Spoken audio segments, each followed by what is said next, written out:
여러분 반갑습니다. 요한복음 말씀 묵상 시간입니다. 우리가 겸손의 왕이신 예수 그리스도를 온 마음으로 영접하고 또 믿고 따를 수 있기를 간절히 소망합니다. 우리는 지금 요한복음 11장과 12장을 묵상하고 있는 중입니다. 요한복음 11장에서 예수님께서 죽은 나사로를 다시 살리셨습니다. 그리고 요한복음 12장에서는 나사로 집에서 마르다와 또 마리아 또 다시 살아난 나사로가 예수님의 은혜에 너무 감사하면서 이 감사의 잔치 또 생명의 잔치 기쁨의 잔치를 열었습니다. 여러분 그 잔치 자리에서 이 마리아가 그 감사의 마음을 값비싼 향유를 나드 한 근이죠. 그것을 예수님의 발에 붓고 또 자기의 머리털로 닦으면서 그 헌신의 마음과 감사의 마음을 표현했습니다. 근데 이 광경을 지켜본 가룟 유다가 굉장히 무시하면서 비판하였습니다. 왜 이 비싼 향유를 허비하느냐? 이 300데나리온 노동자 1년 연봉인데 이거 팔아가지고 현금으로 바꿔서 가난한 자를 구제했더라면 더 좋았을 텐데 하면서 그 여인을 비난했습니다. 하지만 예수님께서는 여인을 변호해 주십니다. 이 여인이 사실은 자기의 장례를 준비한 거나 마찬가지다 하는 것을 예수님께서 완고거법을 통해서 말씀하셨습니다. 여러분, 예수님께서는 지금 이 기쁨의 잔치를 자기의 장례와 연결시킵니다. 이것은 지금 요한복음 2장에서 물로 포도주를 만들 때에 아직 내 때가 이르지 아니했습니다 할 때 그 내 때가 십자가를 상징한다는 것. 그래서 물로 포도주를 만든 사건이나 그리고 이제 죽은 나사로를 다시 살리시면서 이 기쁨의 잔치를 연결시킨 거나 그 잔치 모티프가 매우 긴밀하게 내용적으로 연결되었다 하는 것을 말씀을 드렸습니다. 즉 예수님께서 이 땅에 생명을 주실 분으로 오셨습니다. 그런데 그 생명은 바로 예수님의 죽음, 이 십자가를 통해서 생명이 전달된다 하는 것입니다. 그 귀한 사상이 바로 어제 말씀에 지금 나사로를 다시 살리시고 그 가정에서 잔치를 연 것으로 드러났습니다. 여러분 요한복음 이 12장은 2장에서 12장의 표적을 마무리할 뿐만 아니라 이제 13장부터 17장까지가 우리가 흔히 말하는 고별설교라고 얘기를 합니다. 그래서 예수님께서 십자가를 지시기 전에 아주 강화의 말씀이 이제 13장에서 17장 나오는데 그 13장과 11장까지를 연결시키는 브릿지 역할이 바로 이 12장입니다. 그래서 12장에서 예수님이 마르다와 마리아 또 나사로와 함께 아주 기쁨의 잔치를 연 것은 매우 중요한 의미가 있었습니다. 가장 중요한 의미는 이 기쁨의 잔치는 예수님의 죽음, 예수님의 십자가를 통해서 진짜 생명으로 이제 승화되고 또 이 기쁨의 잔치, 하나님 나라 잔치는 바로 예수님이 다시 재림하실 이 어린 양의 혼인잔치가 있기까지 이 땅에서 우리가 예수님과 함께 맛볼 수 있다 하는 것을 예수님께서 지금 말씀을 하신 것입니다. 여러분 우리가 믿음이 좋았으면 좋겠습니다.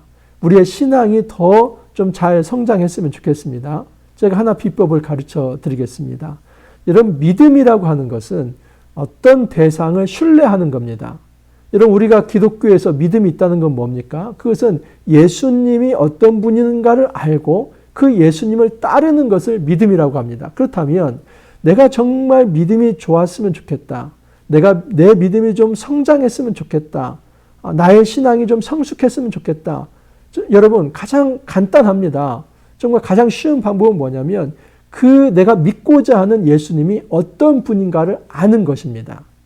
근데 이 안다고 하는 것은 1차적으로는 예수님이 어떤 말씀을 하셨고 또 어떤 행동을 하셨고 또 그분이 이루신 일이 나에게 어떤 게 적용됐는가 이것을 살펴보는 겁니다. 이 지적인 것도 굉장히 중요합니다. 하지만 더 중요한 것은 바로 그 예수님이 나에게 있어서 내 삶에 어떻게 내 삶을 바꾸어 놓고 예수님이라고 하는 분이 나에게 어떤 영향력을 끼치셨는지 그 적용이 중요하고 그 주관적, 이 경험적 알미 수반되어야만 예수님을 진짜 알았다고 말을 할 수 있는 것입니다. 즉 정리해보면 정말 신앙이 좋으려고 한다면 예수님이 어떤 분인가를 알아야만 합니다. 자, 그런데 이제 오늘 말씀, 특별히 이제 오늘 제가 오늘 말씀과 토요일 말씀을 같이 연결시킬 텐데 또 주일과 월요일 말씀까지가 이 12장 전체입니다. 이 12장 전체가 아주 중요하게 예수님이 어떤 분인가를 아주 잘 소개하고 있습니다. 이제 어제 말씀에 이어서 예수님께서 이 여인의 기름 부음은 바로 나를 메시아 그리스도로 세우는 건데 이 그리스도가 너희들이 생각하는 그런 정치적 군사적 힘을 쓰는 그런 어떤 메시아가 아니라 바로 이 죽음과 연결된 그래서 이 죽음을 통해서 하나님의 영광이 드러나고 그 부활을 통해서 이제 하나님의 이 영원한 생명이 전달되는 그것을 행할 자 그런 메시아다 하는 것을 지금 얘기하고 싶은 것입니다. 자, 그래서 예수님께서 이제 12장에는 예수님이 예루살렘에 입성하는데 그 예루살렘에 입성하면서 예수님은 자신이 어떤 분인가 하는 것을 굉장히 이제부터는 노골적으로 보여주십니다. 근데 그것은 지금 그 당시 사람들이 가지고 있던 이 세계관을 전복하는 겁니다. 그 당시의 사람들은 대부분 1세기에 그리스도 메시아 하면은 정치적 군사적 지도자를 생각했습니다. 어떻게 하면 이 지긋지긋한 로마의 어떤 통치로부터 우리를 해방시켜 줄 수 있을까? 그 지도자를 구하는 것, 그들이 생각해온 메시아, 그리스도였습니다. 하지만 예수님은 그들의 그런 어떤 세속적인 야욕에 휘둘리지 않고 예수님께서 어떻게 이 땅에 메시아로 오셨는지를 보여주시면서 그 너희들이 생각하는 그 메시아가 아니라 내가 지금 하늘로부터 온 것은 또 다른 방식의 메시아이다. 이것을 받아들이고 믿겠는가? 여러분 그것을 이야기하는 것입니다. 그래서 우리가 예수님이 어떤 분인가를 정말 긴밀하게 잘 알면서 그분을 따를 것인가를 한번 결정해야만 합니다.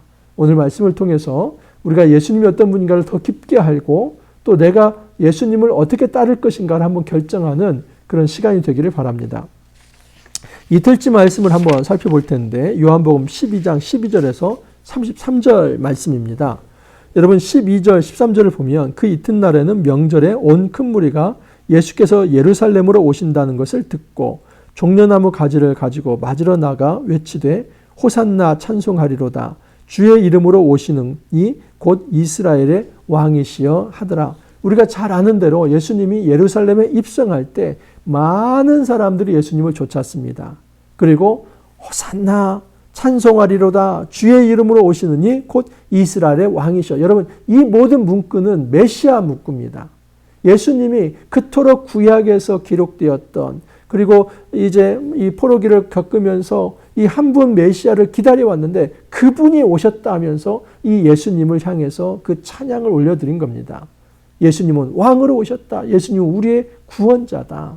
여러분 이렇게 예수님을 찬양할 수 있었던 그 어떤 이 근거가 있습니다. 하나의 어떤 이 배경을 이해할 수 있습니다. 뭐냐면 17절 이하를 보면 나사로를 무덤에서 불러내어 죽은 자 가운데서 살리실 때에 함께 있던 무리가 증언한지라. 다시 말해서 이 무리 속에서 어떤 목격자들, 어떤 증인들이 있었냐면 예수님이 죽은 나사로를 살린 것을 본 자들이 있다는 겁니다. 제가 전에도 말씀을 드렸습니다. 요한복음 2장부터 12장까지는 6개의 표적입니다. 여러분 예수님의 일대기 동안에 6개만 기적을 행했겠습니까? 공간복음에 보면 다른 기적들 더 많습니다. 특히 마가복음에는 기적이 굉장히 많습니다. 근데 그 중에서도 6개를 딱 간추려 가지고 예수님은 하늘로부터 온 하나님의 아들이며 생명을 전달할 자다 하는 것을 보여준 것입니다. 그 절정이 죽은 나사로를 다시 살리는 건데 그것을 지켜본 사람들이 많았습니다. 그래서 그 사람들이 입소문으로 그 죽은 자를 다시 살리신 진정한 하나님의 아들, 우리가 기다려왔던 그리스도 메시아가 왔다. 그 얘기를 하니까 그 사람들이 다 일어나서 종려나무를 들고 왕을 맞아들인 겁니다. 그래서 예수님이 예루살렘에 입성한 것은 왕의 입성입니다. 자, 그런데 여기에 보면 하나의 코미디 같은 일이 일어나게 됩니다. 14절 이하를 보면 예수는 한 어린 나귀를 보고 타시니 이는 기록된 바 시온 따라 두려워하지 말라. 보라 너의 왕이 나귀 새끼를 타고 오신다 한과 같더라. 여러분 그 당시에 이 로마의 어떤 장군들 또 왕이 전쟁에서 승리하고 돌아오면 아주 건장한 이 백마를 타고 이제 개선문을 통과해서 들어갑니다. 그 이 백마를 타고 그리고 그 뒤에는 쇠사슬에 묶인 어떤 죄수들, 포로들이 있습니다. 그리고 전리품들을 앞세우면서 우리가 이렇게 강력하게 승리했다 하면서 그 개선 행진을 합니다.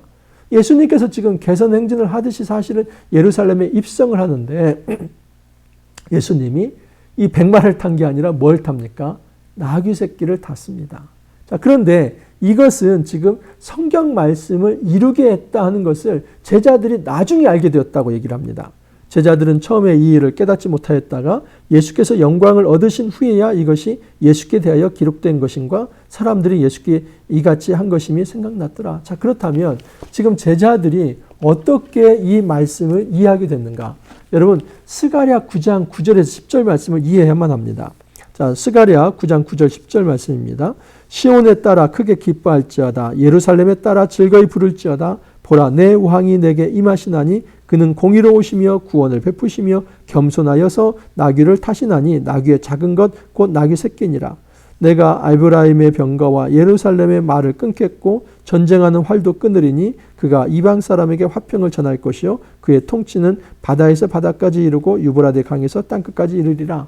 여러분 지금 이 스가랴 9장 9절의 10절은 메시아 9절입니다.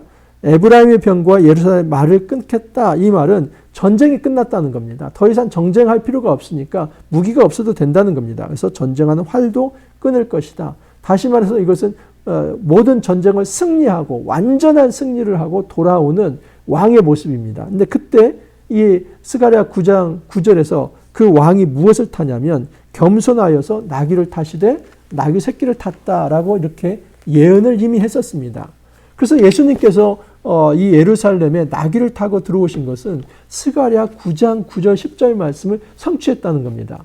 제자들조차 사실은 처음에 예수님께서 왜 나귀를 탔는지 몰랐습니다. 그런데 나중에 예수님이 영광을 얻으신 후 그것은 예수님의 십자가를 지시고 부활을 하실 그때에 이 사건 예수님이 입성하실 때에 나귀를 탄 것은 스가랴 9장 9절 10절 말씀을 성취한 거구나. 그걸 깨달았다는 겁니다. 자, 그러면 여러분 겸손의 왕이라고 하는 것이 무슨 의미일까요? 여러분 이 겸손은 지금 하나님의 뜻에 순복하는 것을 의미합니다. 예수님께서 하나님의 뜻에 순복한다는 것은 십자가를 지는 것을 의미합니다. 다시 말해서 겸손의 왕으로 오셔서 나귀 새끼를 탄다는 것은 예수님께서 나는 메시아로 온 것 맞다. 그리스도로 온 것 맞다. 내가 왕으로 온 것 맞다. 하지만 나는 그 어떤 군림하는 왕, 통치하는 왕, 억압하는 왕, 힘으로 그냥 강제하는 왕, 그것이 아니라 나는 죽기 위한 왕이다. 여러분 예수님은 이 땅에 왕으로 오셨지만 그 왕의 목표, 왕의 사명은 무엇이냐면 십자가를 지시는 겁니다. 이게 기독교의 역설입니다. 분명히 예수님은 이 땅에 그리스도 왕으로 오셨습니다. 근데 어떤 왕이요? 겸손의 왕입니다. 하나님의 뜻에 철저히 순복할 수 있는 그 겸손의 왕, 그 순종의 끝에 바로 십자가가 있었고 죽음이 있었습니다. 그래서 예수님께서 이 나귀를 탔다고 하는 것은 나는 십자가를 통해서 평화를 가져올 그런 겸손의 왕이다 하는 것을 선언하신 것입니다. 자, 어찌됐든 이런 상황에서 모든 사람들이 예수님을 찬양하자 바리새인들이 이런 얘기를 합니다. 서로 말하되 볼지어다 너희 하는 일이 쓸데없다. 보라 온 세상이 그를 따르는도다. 그래서 모든 사람이 예수님을 따르자 그냥 자포자기하듯이 우리가 예수를 죽이는 거 이제는 물 건너갔다. 이렇게 사람들이 많이 예수를 따르는데 어떻게 우리가 예수를 제거할 수 있냐. 그런 지금 생각을 가지고 있는 것입니다. 자, 그런데 이제 내일 말씀, 토요일 말씀을 보면은 그 무리들 중에 헬라인도 표현이 되어 있습니다. 명절에 예배하러 올라온 사람 중에 헬라인 몇이 있는데 그들이 갈릴리 벳세다 사람 빌립에게 가서 청하여 이르되 선생이여 우리가 예수를 배우고자 하나이다. 빌립이 안드레에게 가서 말하고 안드레와 빌립이 예수께 가서 여쭈니 예수께서 대답하여 이르시되 인자가 영광을 얻을 때가 왔도다. 아주 놀라운 거 하나 있습니다.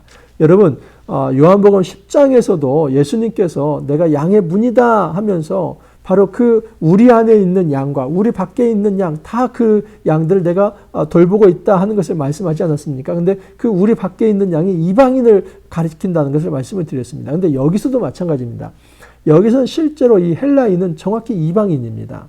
근데 그 이방인이 빌립에게 나아가서 내가 선생님 좀 만났으면 좋겠다. 그러니까 그 빌립이 안드레에게 나아갔고 이 빌립과 안드레가 예수님께 나아가서 이 헬라인이 당신을 보기를 원합니다. 그렇게 하니까 예수님께서 대답하시면서 인자가 영광을 얻을 때가 왔다. 그런 말씀을 선언합니다.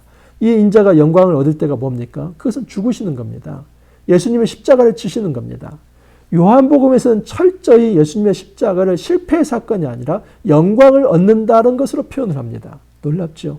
다른 공간복음서는 예수님의 십자가 사건을 굉장히 이렇게 표현하지 않습니다. 고난받는 것에 초점을 맞춥니다. 하지만 지금 이 여기에서 요한복음에서는 예수님의 십자가 사건은 그 고난과 패배가 아니라 영광을 얻는 것입니다.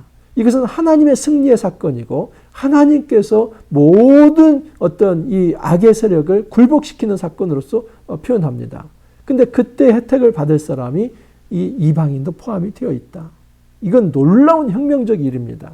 그 당시 유대인들은 이제 개종을 하려고 한다면 할례를 행해야만 그렇게 해서 율법을 준수하는 것을 서약을 해야만 이들이 하나님의 자녀가 될 수 있는데 그게 아니라 이제는 이 헬라인들도 이제 예수를 믿으면 하나님 백성 될 수 있는 길이 열리게 됐다는 것, 그 영광의 때를 이 헬라인도 체험할 수 있다는 것을 예수님이 선언을 하신 것입니다. 자, 그러면서 예수님께서 분명하게 자기가 누구인가를 드러내십니다. 내가 진실로 진실로 너희에게 이르노니 한 알의 밀이 땅에 떨어져 죽지 아니하면 한 알 그대로 있고 죽으면 많은 열매를 맺느니라. 이거 뭔 얘기입니까? 예수님이 바로 한 알의 밀입니다.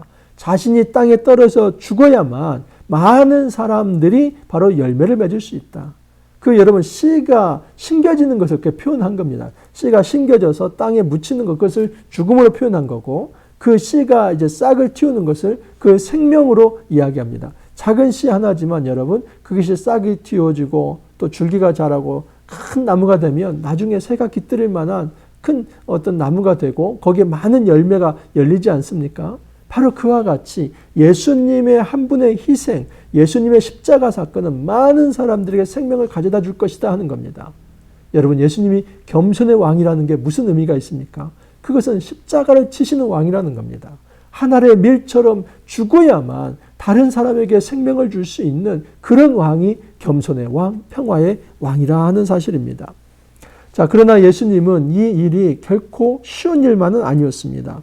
27절을 보면 지금 내 마음이 괴로우니 무슨 말을 하리요? 아버지여 나를 구원하여 이때를 면하게 하여 주옵소서. 그러나 내가 이를 위하여 이때에 왔나이다. 이 때에 대해서 이 호라 이전에 계속 말씀을 드렸죠.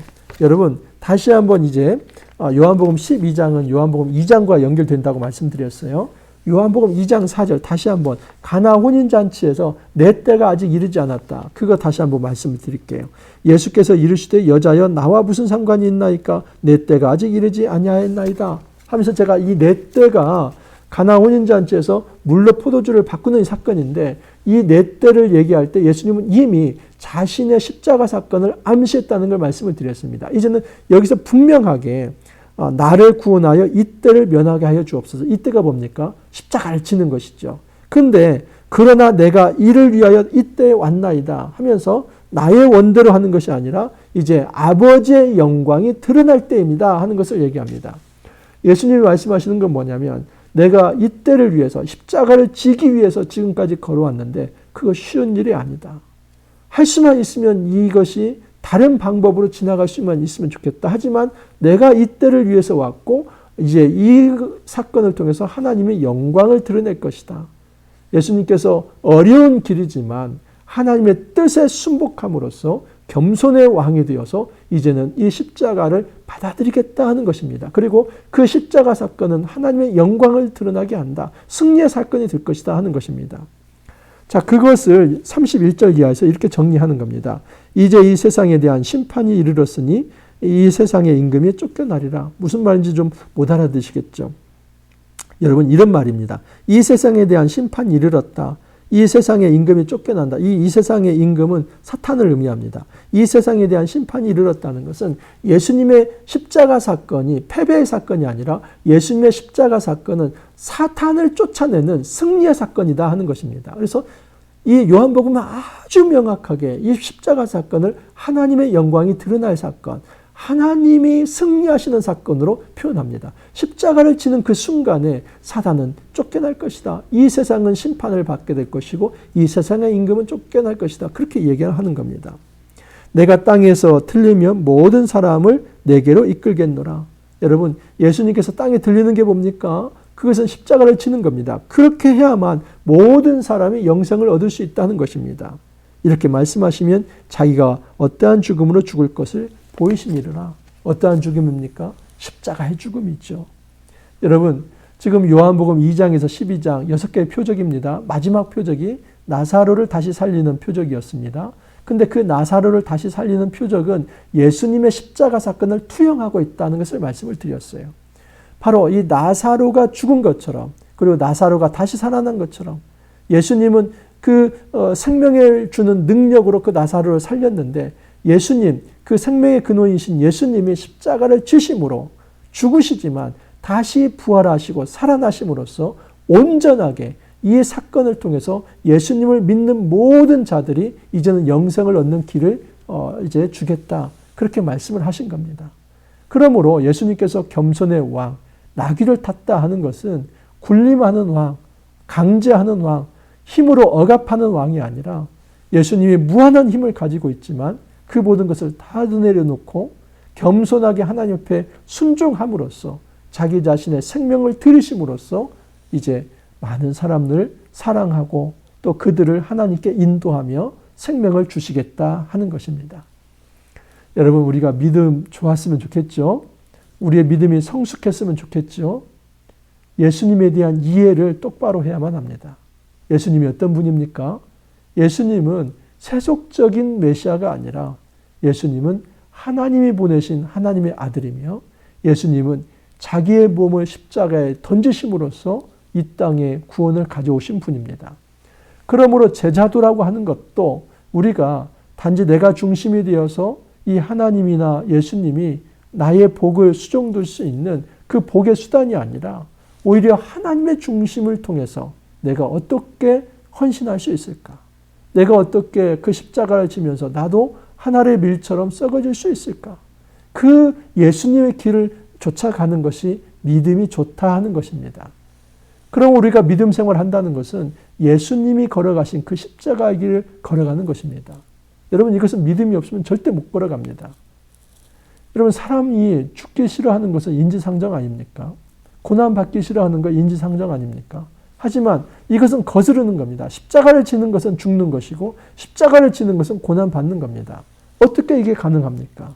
하나님께서 다시 살리신다는 믿음이 없으면 절대 이 십자가의 길을 못 걸어갑니다.